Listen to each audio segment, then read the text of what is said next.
미래에셋 리서치센터에서 2차 전지 담당하고 있는 김철중이라고 합니다.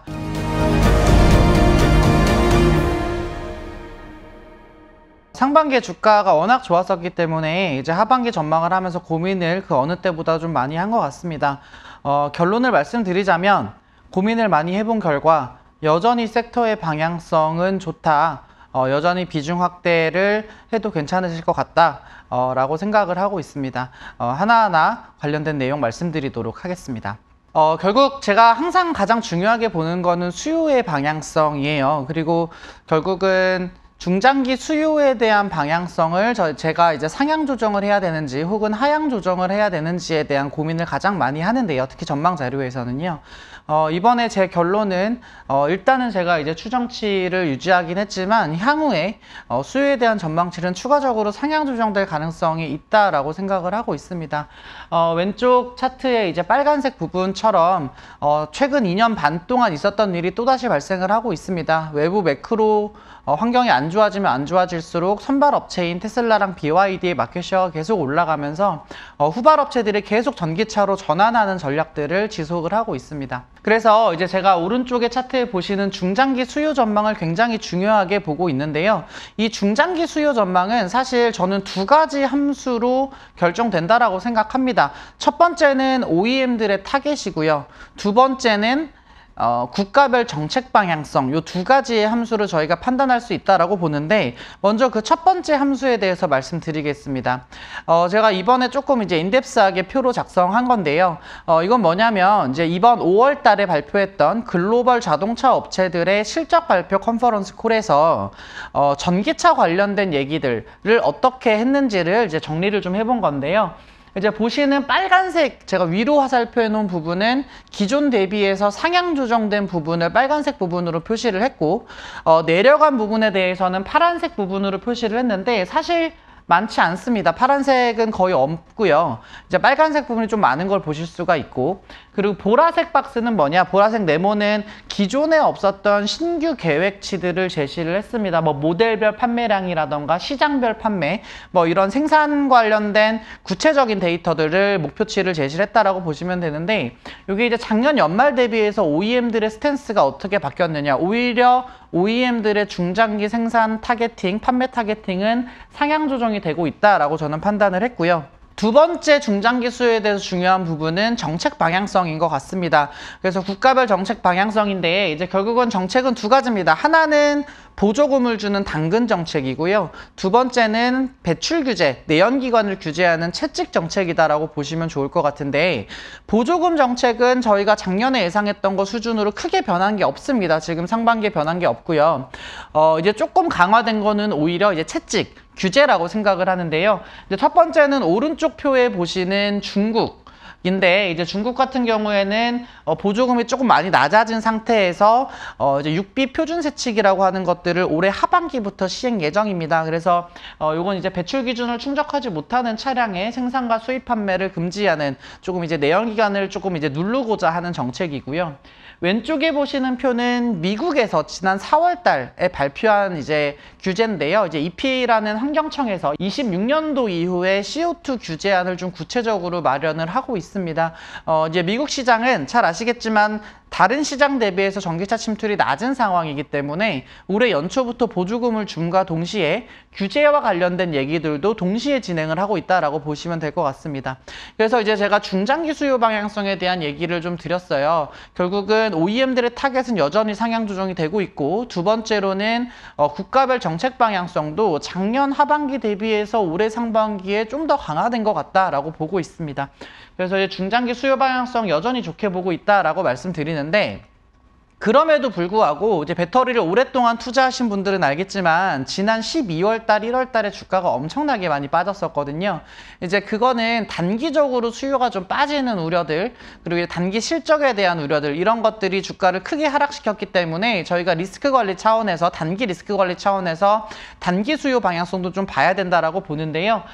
일단 연초에 안 좋았던 왼쪽 차트의 중국 같은 경우는 5월 달부터 조금 회복을 시작한 것 같습니다. OEM별로 차별성은 좀 있지만 이제 BYD랑 일부 업체 중심으로 수요 회복이 좀 일어나는 것 같고, 실제로 중국 리튬 가격도 5월 달부터 반등이 나온 상황입니다. 그리고 두 번째로 오른쪽에 보시는 미국인데요. 사실 제가 조금 이제 하반기에 기대를 많이 하고 있는 시장입니다. 최종 보조금, 모델별 보조금이 확정이 된 게 4월 18일 날 확정이 됐고요.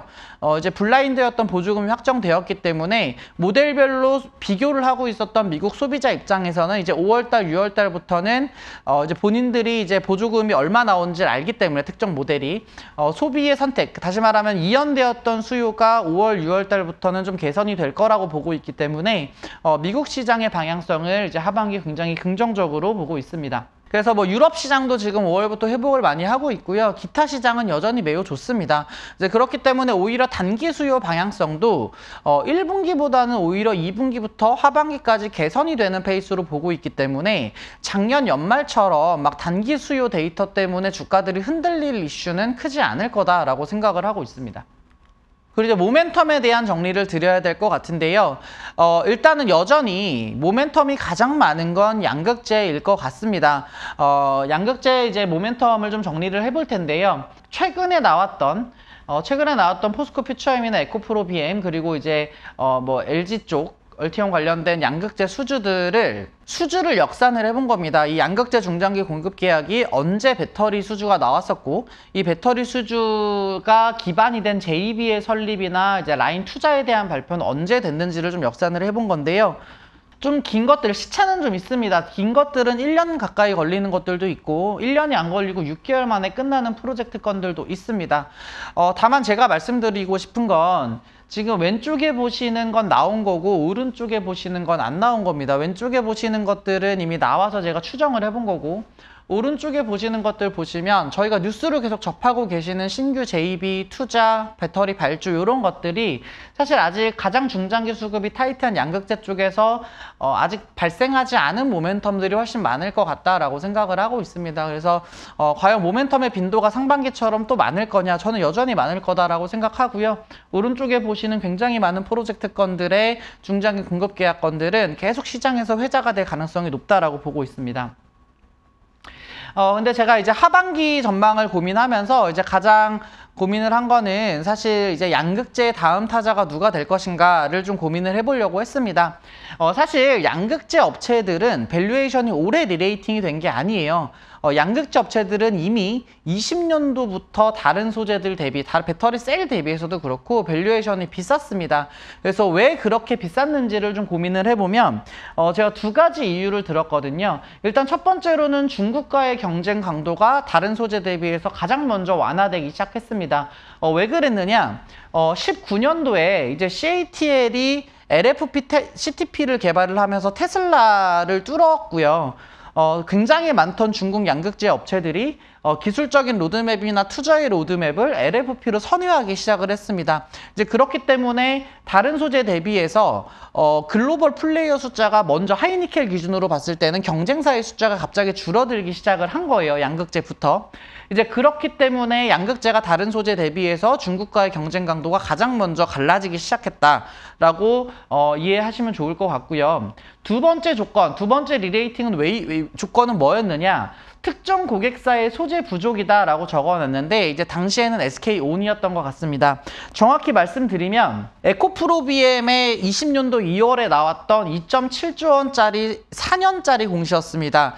당시 1.3조 원 정도 시가총액 됐던 걸로 제가 기억을 하는데 결국은 이 중장기 공급 계약건을 시작으로 우리나라 양극재 업체들이 리레이팅이 시작됐다라고 보고 있는데요. 그 이후에 엄청나게 더 많이 나왔습니다. SK온이 가장 먼저 나왔어요. 특정 고객사가 소재가 부족했던 겁니다. SK그룹 입장에서는 배터리 수주를 굉장히 많이 받고 있었던 상황인데 동박 밸류체인 있었고 분리막 밸류체인 있었지만 당시에 하이니켈 양극재 업체, 페이브한 양극재 업체가 없었기 때문에 이제 에코프로 BM에게 중장기 공급 계약을 줬다. 중장기 수급이 굉장히 타이트해졌다라고 보시면 좋을 것 같습니다.